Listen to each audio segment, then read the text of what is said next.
نحمدہ ونصلی ونسلم علی رسولہ الکریم اما بعد فاعوذ باللہ من الشیطان الرجیم بسم اللہ الرحمن الرحیم۔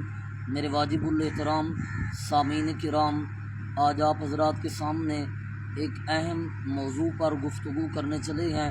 نبی پاک صلی اللہ علیہ وسلم کی حدیث میں لفظ احسان آتا ہے کہ احسان سے کیا مراد ہے۔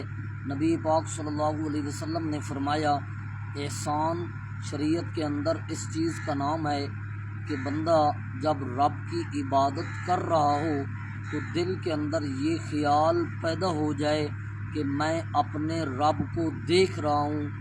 یہ احسان کا سب سے بڑا درجہ ہے اور ایمان کا بھی سب سے بڑا درجہ ہے۔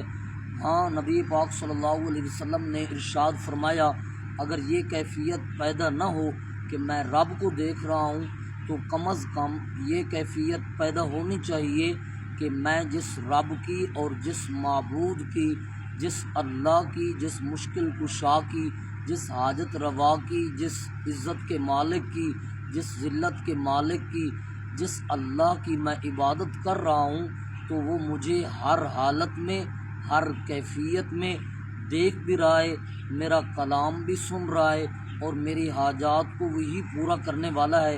نبی پاک صلی اللہ علیہ وسلم نے ارشاد فرمایا، احسان یہ ہے کہ جب تو اللہ کی عبادت کر رہا ہو تو تیرے دل میں یہ سوچ پیدا ہو جائے کہ میں اللہ کو دیکھ رہا ہوں۔ اگر یہ کیفیت اور سوچ پیدا نہیں ہو سکتی تو کم از کم یہ کیفیت پیدا ہونی چاہیے کہ اللہ مجھے دیکھ رہا ہے۔